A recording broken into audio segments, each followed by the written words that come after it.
Hi, everybody. You've got Coach Cindy Lewis-Caballero and Coach Sandie Orlando here. We are endurance coaches from CL Performance Training. You can see more about what we do on www.clperformancetraining.com. But we coach and develop training programs for athletes like you who participate in running, cycling, triathlon, ultra running, adventure racing, anything endurance related.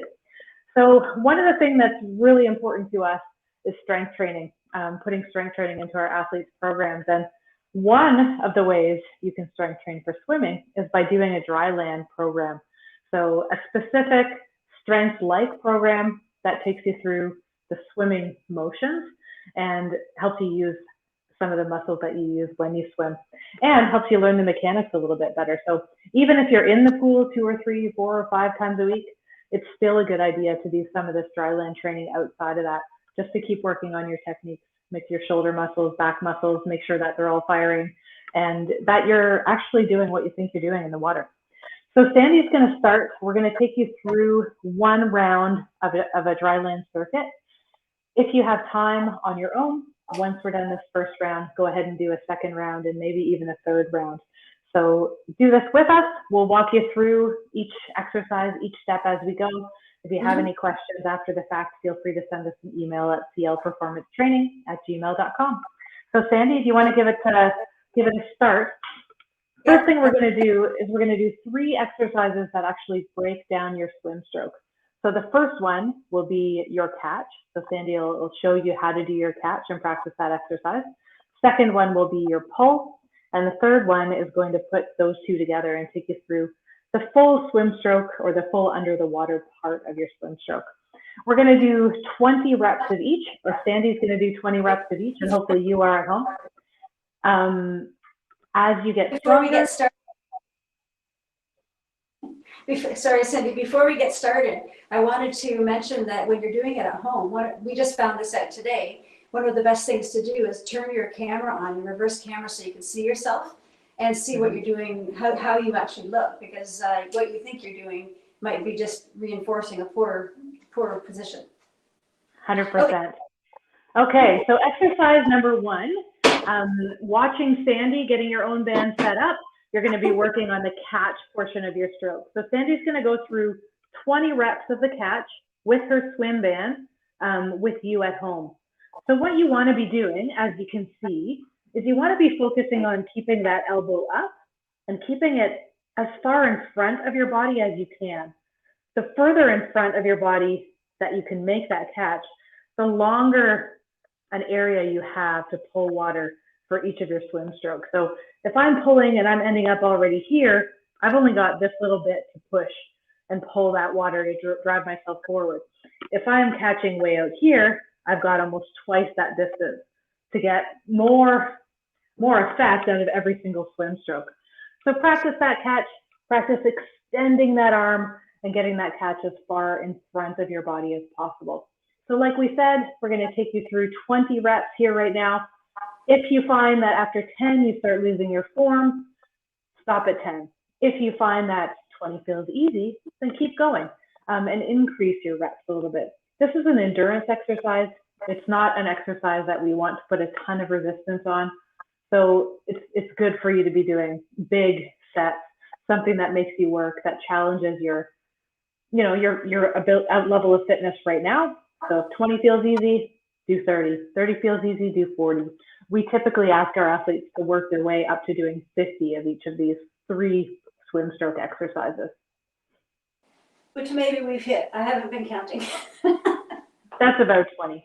Moving on to the next one is going to be your pull, and that's the power phase of your stroke. So the catch, think about that as being your setup. The pull, now you're tucked in and you're driving that water towards the back of the pool or towards, the shoreline behind you if you're an open water swimmer. So as you're doing it, picture yourself in the pool, picturing yourself having that setup done and then driving the back of that pool behind you. You want to make the most of this part because, like I said, this is your power phase. This is what's going to go ahead and push your body forward in the water. What the catch was doing is just setting you up to get a really good pull. So again, she's doing 20 of these for today. Make sure that you stay nice and relaxed through the upper traps, but stay engaged between your shoulder blades. So swimming should be using your back muscles. It should be using your rhomboids, your lower, your mid traps, your lats, less of just your shoulders. Perfect. So now Sandie's going to put those two together. So we're going to start with the catch and we're going to follow it right through to the pull and that final push. Right. So as you all do this, be sure that you don't lose your form. So that perfect catch that you were practicing, you want to make sure that you get that with every single stroke. I would recommend even when you're doing your workouts in the pool, if you find that, you're supposed to do a 400 and at 300, you're starting to lose that catch, you're starting to get a little bit tired, stop and take a pause and make sure that when you start again, you can continue doing a perfect catch there. So again, Sandie's working through 20 of these, staying relaxed in the upper traps, feeling engaged through those muscles between and around the shoulder blades, feeling those lats fire as she pulls back into that pull and push. The other thing you can think about is accelerating. So you've got your catch and then you're accelerating back. Think about that in the pool, in the lake, in the water that you're swimming in as well. So easy setup, accelerating back. Good. All right. Getting in that 20. So once you're done that, we're going to move onto the mat and we're going to do a seated row. So maybe you're doing that. Sorry, we're not onto the mat yet. She might be on a bench. You can do this as a seated row or you can do it as a standing row, whatever you've got available to you, but keep your swim band with you. This one again is to work on those back muscles. So we want to make sure we're not shrugging. We're thinking about taking those shoulder blades, pulling them, squeezing them together and pushing them down into your back pockets. One way to make sure that you're increasing your activation through the back is to think about a pair of puppet strings, one pulling on each elbow, pulling those elbows backwards and getting a nice squeeze through the back. Make sure you're breathing, obviously, with any of this strength stuff. Don't hold your breath. And a nice solid core is really important. We should all know that we need to have a nice, strong, solid core to swim, or we're going to start to lose power through that part of your body as well. So working through 20 of these. Or more. Nice idea. All right. Okay. So from there, we really are going to put our swim band away. And we're going to go down onto a mat on our stomach. Right. So most of you will have heard of a Superman before. And what a Superman is on your stomach, arms up, lifting the upper body and the lower body, or the arms and the legs. We're going to modify that a little bit for this workout. And instead of having our arms up overhead, we're going to have our arms out to the sides. So I'm just going to slide myself over a little bit. The reason I have my arms out to the sides is so that I can easily come up into a scapular retraction or a squeeze of my shoulder blades without activating my upper trap. So I want to focus on that, which is why I'm putting myself in a T position instead. So I'm going to squeeze my shoulder blades, and then I'm going to lift my chest off the floor. I'm going to hold for 2 seconds, come back down. Squeeze the shoulder blades, lift my chest off the floor, hold, come back down. Let's keep doing that. And if you're feeling like, you could handle a little bit of an extra challenge, you're going to lift your legs up at the same time. Okay, so as you lift your chest up off the floor, we're going to keep our knees straight, but we're going to lift our lower body up off the floor as well. All right. So let's go ahead and do another 10 of these.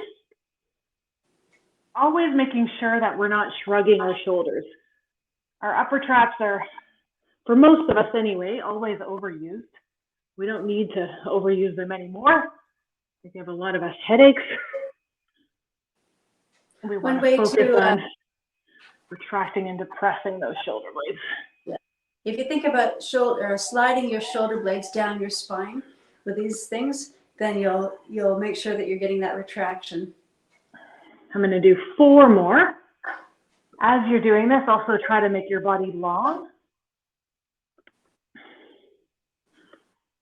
That means increase the distance between your toes and the top of your head.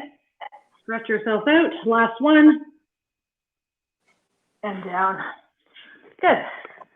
All right. So from here, we're going to do 2 stretches or muscle releases for your pecs. Your pecs work really hard with swimming. They also get really tight with swimmers' posture. We tend to get a little bit like this. So what we're going to do is we're going to show you 2 ways to actually start to release and stretch out those pecs. The first one involves a door frame or a corner. I'm going to use the corner of a wall for this one for now. I'll just change my computer angle so you can see it. You're going to take yourself to the corner of a wall, put your arm up on it. You want your elbow touching the wall and your hand touching the wall. From there, you're going to turn your body away from your arm. So depending on you and where you feel the tightest, you might have your elbow positioned above your shoulder or at shoulder height or slightly below your shoulder. Each of those positions will hit different fibers of that pec muscle. So once we get in that position, we're going to hold it for 30 seconds. We're going to try to relax with our stretches. We should feel a nice release. It should not be painful. So we should be able to breathe nice and relaxed through it. Again, with this one, I always try not to get my shoulder riding up into my ear, but really consciously think about sliding your shoulder down, your scapula down, your spine. Yeah. So for right now, we're going to do 1 round of 30 seconds per side. At home, you can run through 3 rounds of 30 seconds each side. So let's go ahead and do the other one. And again, try and feel what feels the tightest with your elbow above your shoulder height or at your shoulder height or just below. Wherever that feels like it could use the most work, hold yourself in that position. For me, it's above the shoulder.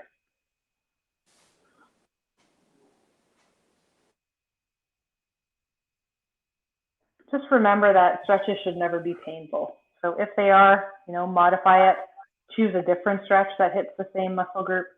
There's a bunch of different ways to do the same thing, to accomplish the same goal. This is just one way that we're showing you in this video.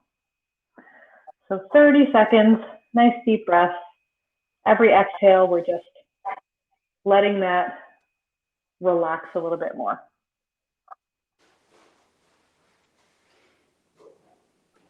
You can also, while you're doing this, do like a lunge stance and work on the opposite, or your hip flexors, just to get a double bit of stretching going on. 2 for 1 special. So the last one we're going to do for this video today is a trigger point release of your pec. So you could use a trigger point ball if you have one specifically made for that, or you could use a baseball, tennis ball, golf ball, whatever you've got. I've got this, so this is what I'm going to use. You can do this standing against the wall, or you can do it on your mat. So I'm going to do it on my mat for now. You're going to poke around, feel, where it might feel sore and tight in towards your armpit. Once you find a spot that doesn't feel great, it's probably a spot that's tight. We're going to lie down on our mat with that trigger point ball right in that spot.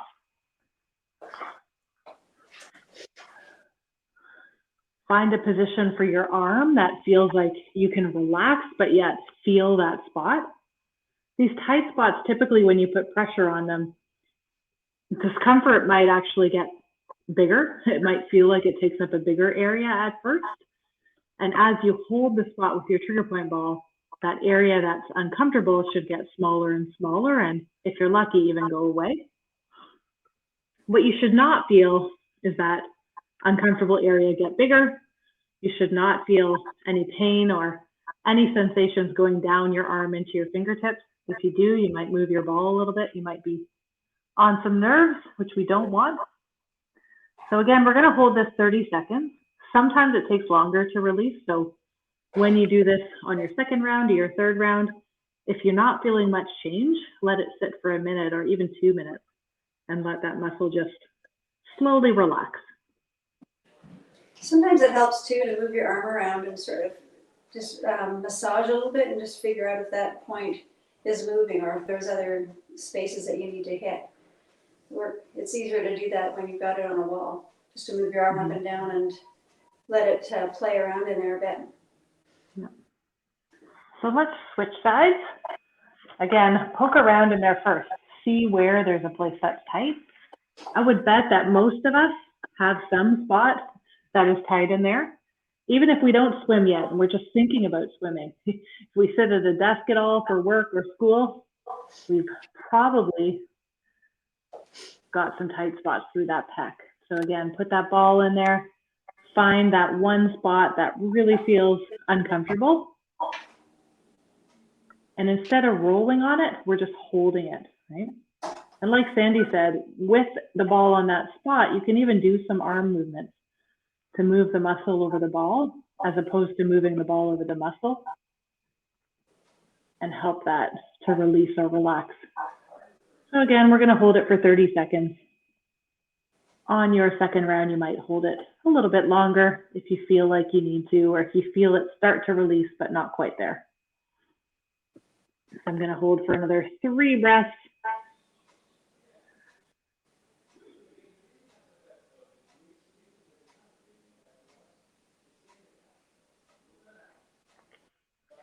Good. So there's a lot of things you can do for those swimming muscles. We just took you through a few that can get you started on some sort of Dryland training program. So feel free to rewind this video, run through it another time or two, add it into your own training program a couple of times a week. It can be done on swimming days. It can be done on days when you're not swimming. But you know, it's important to do. You'll see benefits from it, both strength-wise and technique-wise. So take a look at that training plan, see where you can fit it in. And if you have any questions about how to make your training plan, how to modify, any questions at all about endurance training, feel free to send us an email. Again, it's Coach Cindy and Coach Sandie here. We are from CL Performance Training. It's www.clperformancetraining.com. Have a great day and happy training. Happy training.